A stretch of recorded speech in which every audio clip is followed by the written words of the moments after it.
The city square buzzed with its usual energy. People rushed to their destinations, young adults stared intently at their phones, and street vendors called out their pitches, creating a symphony of urban life. Amidst this bustling crowd, one figure stood out, a quiet old man sitting beside a small makeshift table. On the table rested a few sketches and a rusty tin can. With the weight of years etched into his face, the man occasionally looked up, offering a faint smile to passers-by, silently hoping someone might stop and notice. This man, James, once dreamed of becoming a famous artist. As a young man, he had attended a prestigious art school, wowing his instructors with his talent. But life had carved out a different path for him. Unexpected family tragedies and a series of financial hardships eventually pushed James to the streets. Yet he never gave up on his art, clinging to an old sketchpad as a lifeline to his dreams. That day, like many others, James's little corner went unnoticed by the rushing crowds. That was until a sleek black SUV slowly parked at the edge of the square. From the vehicle emerged Donald Trump, flanked by his security detail. His arrival instantly drew attention. Some people pulled out their phones to snap photos, while others stared at him with curiosity. But Trump, seemingly unfazed by the attention, walked purposefully through the square until he approached James's corner. James looked up at the man standing before him, struggling to place his familiar face. Trump smiled and asked, "Are these your works?"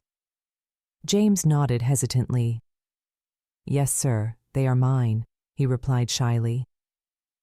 Trump leaned in to examine the sketches carefully. Each drawing captured a piece of the city with incredible precision, rendered in charcoal with details that seemed to breathe life into the paper.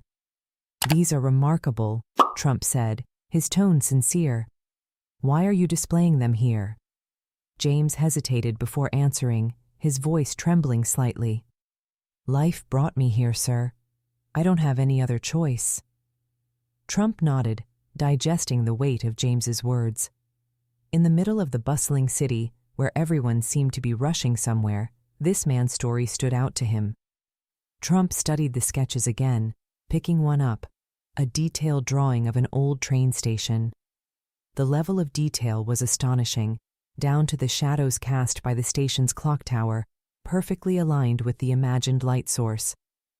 "This talent shouldn't be wasted here," Trump said, holding the drawing in his hand.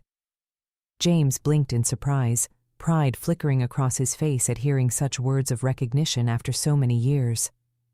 "But then," James replied, his voice tinged with quiet pain, "why doesn't anyone notice?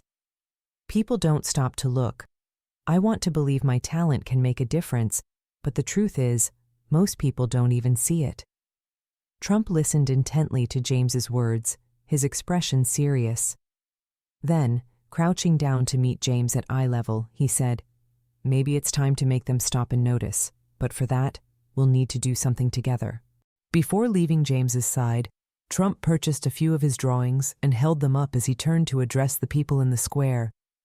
His security team looked on with a mix of curiosity and caution, as Trump's spontaneous actions often drew attention. Raising one of the sketches high in the air, he called out, "Who has seen this?" The square fell silent. People stopped in their tracks, turning their gazes toward Trump and James, confusion and curiosity etched on their faces. "This artwork was created by an artist right here," Trump declared, his voice ringing with authority that filled the square. "And we've all been too blind to recognize this talent. It's a disgrace that a man who captures the essence of this city through his art is forced to live on the streets." His words captured the crowd's attention.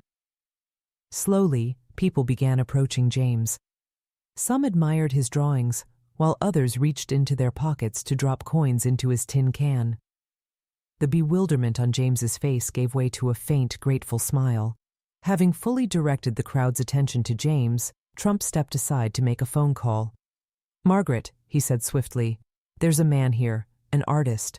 His talent is extraordinary, and we're going to make sure people see it. We need to come up with a plan immediately." Margaret, accustomed to Trump's sudden directives, recognized that this situation was different.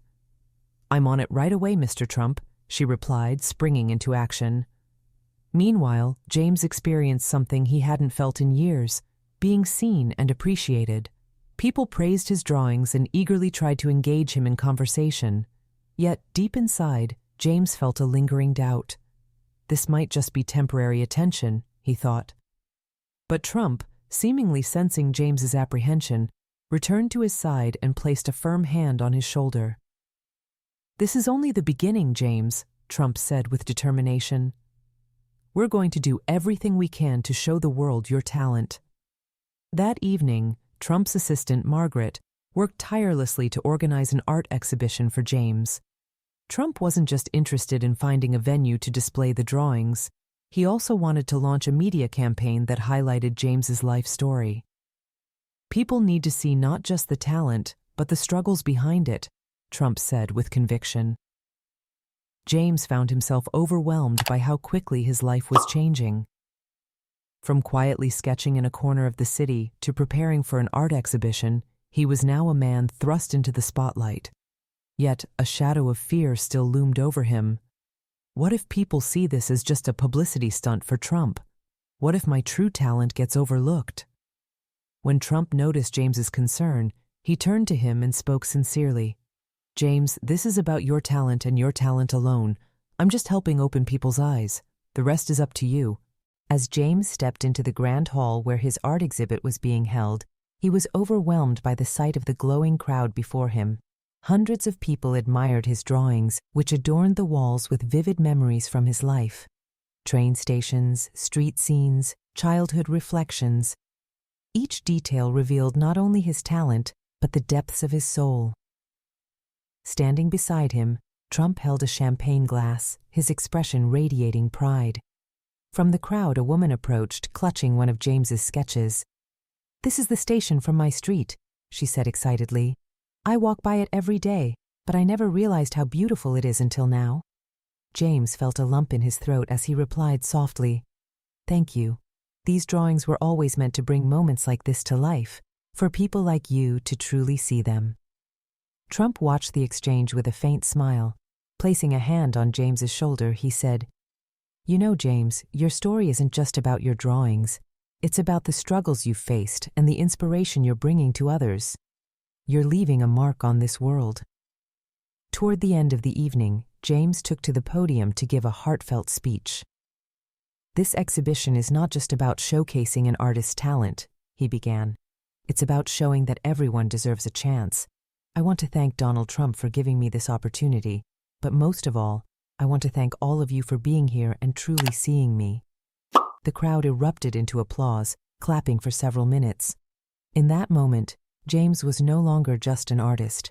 He was a symbol of second chances and the belief that it's never too late to turn things around.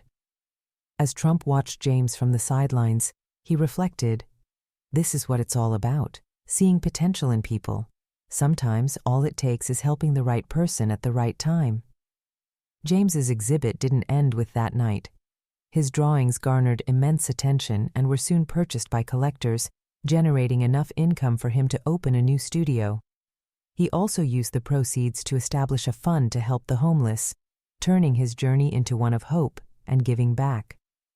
No longer just an artist, James had become a beacon of change, transforming not only his life but the lives of others as well.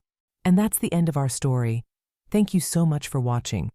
If you enjoyed it, don't forget to leave a like and share your thoughts in the comments below. Also, make sure to subscribe and hit the notification bell so you don't miss our next story. Take care, and we'll see you in the next one.